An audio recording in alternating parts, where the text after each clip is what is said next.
At every opportunity, the media has dissected and manipulated these allegations to reach their own conclusions. I ask all of you to wait and hear the truth before you label or condemn me. Don't treat me like a criminal, because I am innocent.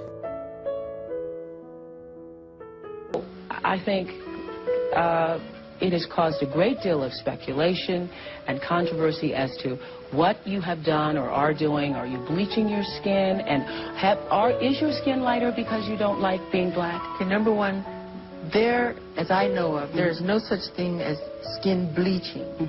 One, this is the situation. I have a skin disorder that destroys the pigmentation of the skin. It's something that I cannot help.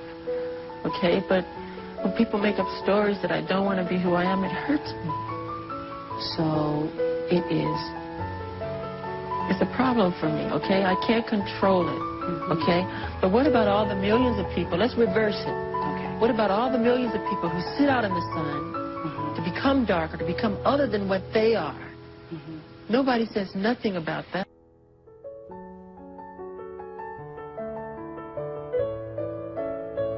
That if people hear a lie long enough, people believe it. That people have lied on me. I'm a black American and I'm proud of it. And I'm honored of it. The bleach skin rumor, which is a rumor, I don't bleach my skin.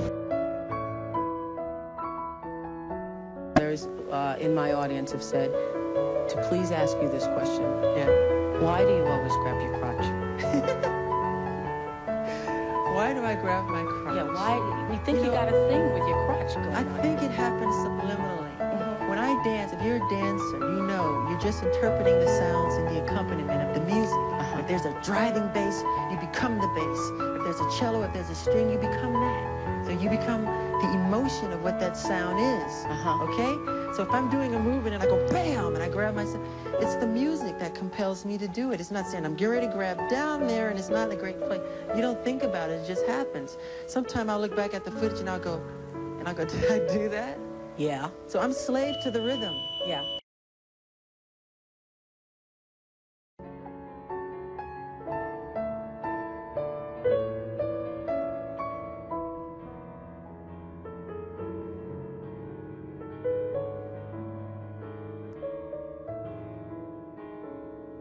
That Tom Sneddon be indicted for falsifying evidence in the Michael Jackson trial. And I was a witness. I was right there in the courtroom, watched him get caught, false fingerprints evidence, the phone evidence that they tried to create to say there was conspiracy and all these phone charges, half a day on that. But this thing what he did to Michael Jackson was so beyond the pale of forgiveness. I believe Tom Sneddon should be serving time in prison, and that's where he should be getting his. He'll have lots of money in his prison account, getting his pension, but he should be in prison. You cannot falsify evidence.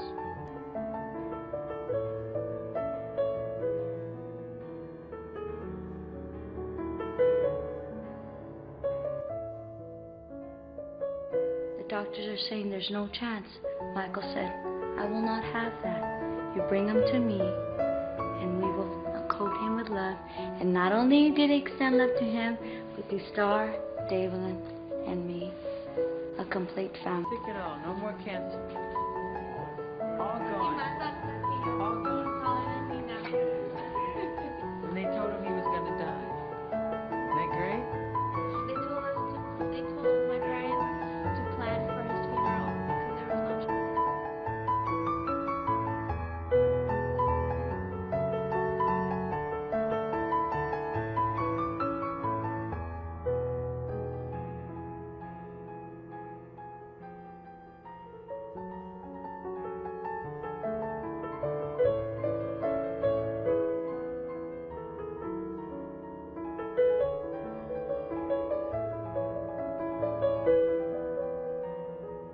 Think this was going to be a positive documentary, and Michael trusted him partly because he had worked with Princess Diana, who Michael revered because of her work with children, with animals. My opinion, watching it, was that Mr. Bashir was very cleverly and very maliciously manipulating him down a path of destruction. It's about bringing out what you're about. I'm not trying to embarrass you. I know you don't want to be accused of this. And you will hear that story.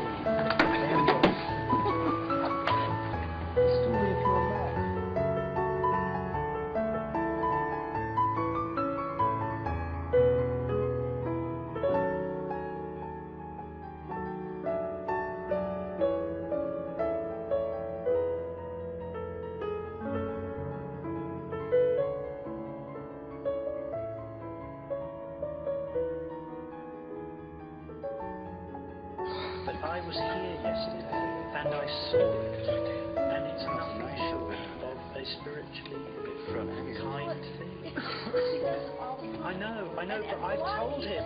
I know. A lot of people see it, but they never talk about it. That's why he doesn't even do interviews anymore. They twist everything. From the moment I met him, I mean, I remember, how can people be so cruel? I read an article outside, and he goes, It's disgusting. Well, we ain't doing that here. It's so hard for me to imagine that Michael opens up the gates not only to Neverland, but to his heart, to Bashir. And I really thought that Bashir got it. Certainly when I made the documentary, there was a small part of that which contained a controversy concerning his relationship with other young people. But the truth is that he was never convicted of any crime. I never saw any wrongdoing myself. And whilst his lifestyle may have been a bit unorthodox, I don't believe it was criminal. And I think the world has now lost the greatest entertainer it's probably ever known. Money. Somewhere greed got in there and somebody, I can't quite say, but it has to do with money. It's Michael Jackson. Look what we have here. We get money out of this. That's exactly what happened. Why today? And I know you say it's money, but who? I mean, why would he turn around and say, Michael Jackson sexually molested me, if it weren't true? Because parents have power over children. They feel they have to do what their parents say. But money is the root of all evil, as you know. The love of money is the root of all evil. And this is a sweet child, and to see him turn like this isn't him. This is not him. Imitate Jesus in the fact that he said, to be like children, to love children, to be as pure as children, and to make yourself as innocent, and see the world through eyes of wonderment, and the whole magical quality of it all. And I love that. And we have the children, like we'll have like 100 bald-headed children here who they all have cancer. And they're running around and they're enjoying themselves, and it just makes me cry happy tears that I was able to do that for them. You know.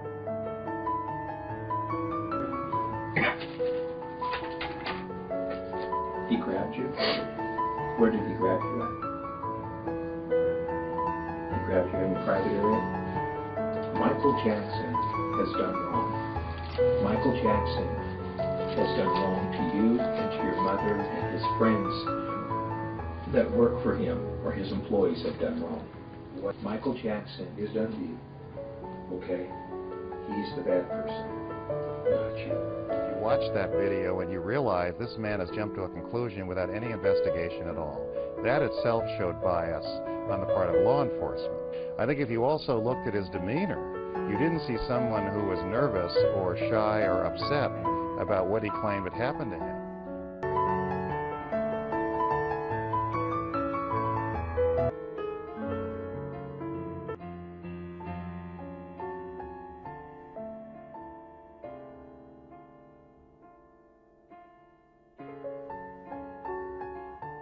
Something bad about a child that made me feel really mad. When you'd have sleepovers and you'd stay in the same room in the same bed, did that seem unusual to you at all? No, because I slept on one side of the bed, he slept on the other, and that was that. I have to say, Chris Tucker and Macaulay Culkin will always go down in my book as loyal, good friends. They had managers and agents and lawyers who didn't want them to get involved, and they both told me that when Michael needs us, we're going to be there.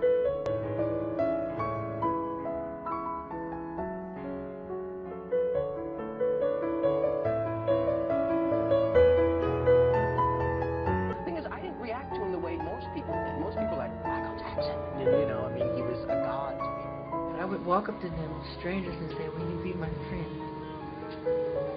You go, oh my God, Michael Jackson. And it's not what I wanted. I wanted somebody to love me or be my friend for me, or not to see the external me. That's what all these things are. You know, that's what's so weird, you know. What did happen? Nothing happened, you know. I mean, nothing really. I mean, we played video games, you know. We played it at an amusement park. Well, the thing is with that whole thing is that, you know, they go, oh, you slept in the same bedroom as him. It's like, I don't think you understand. Michael Jackson's bedroom is 2 stories.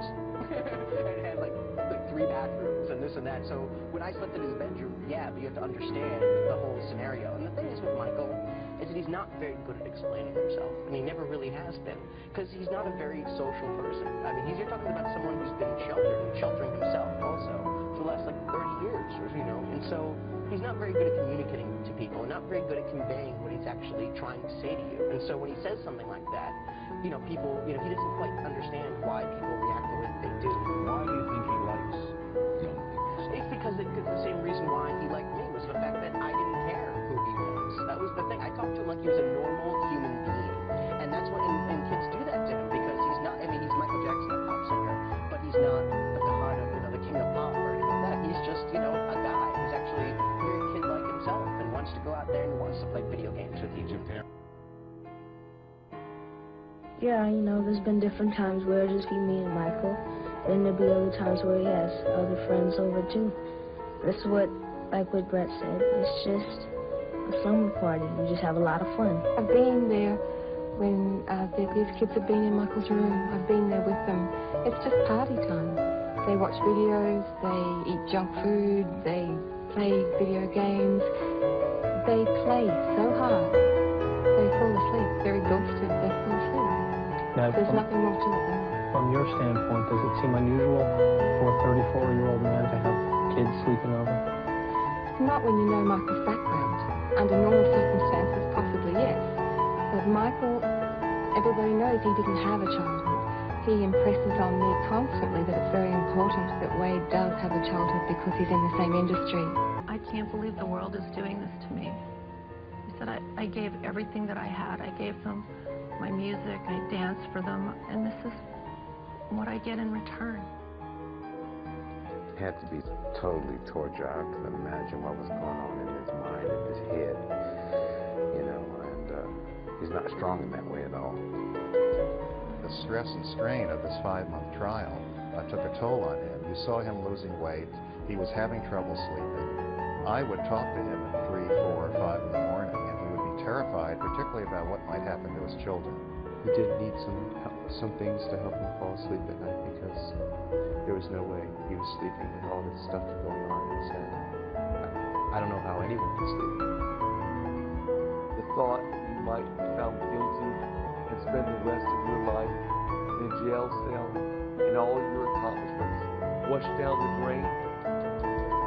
I don't know how he coped. Most people would have taken a gun to their head. For me, or other people who actually knew Michael, this was a real human being whose life was being destroyed. And every day it just seemed to get worse. It bothered me because I was wondering how he was feeling and how he was dealing with it. Michael used to always tell me I'd rather slit my own wrist than to hurt a child. And here they are trying to accuse me of the thing that I love best, and that's children, accuse me of molesting them. The more I looked at the facts, the more I conversed with him, the more ridiculous these charges appeared. He just did not seem like the kind of person who could ever engage in this kind of behavior. They couldn't find any pornography on his computers. They had the FBI test every computer at Neverland. They couldn't find any kiddie pornography. This family began to come up with these allegations of molestation and conspiracy only when they realized that they were on the way out. Do I personally think he had a vendetta against him? I absolutely do.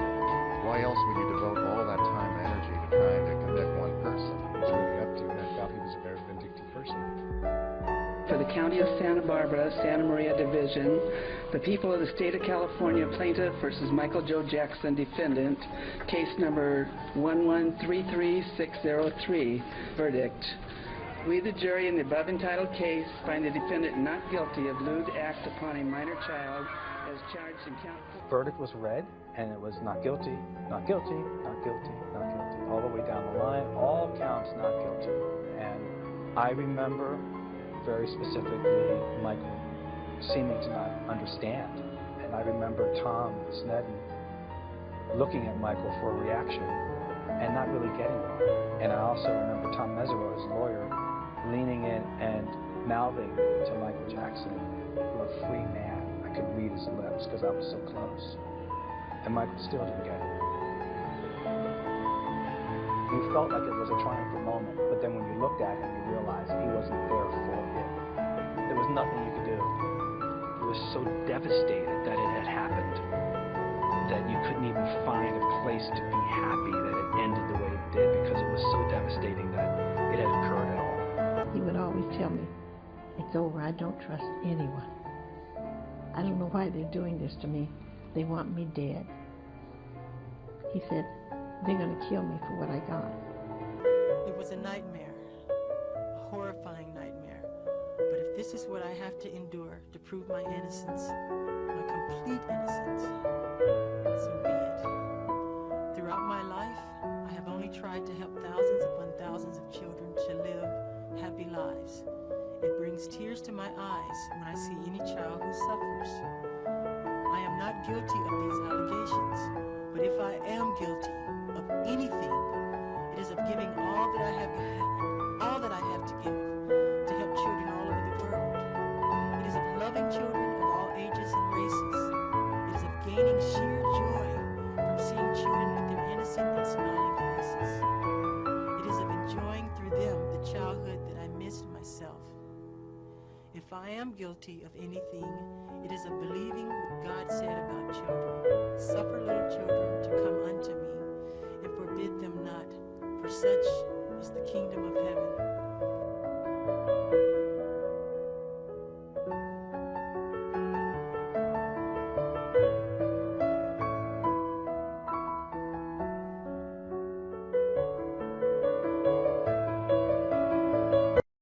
I ask all of you to wait and hear the truth before you label or condemn me. Don't treat me like a criminal, because I am innocent.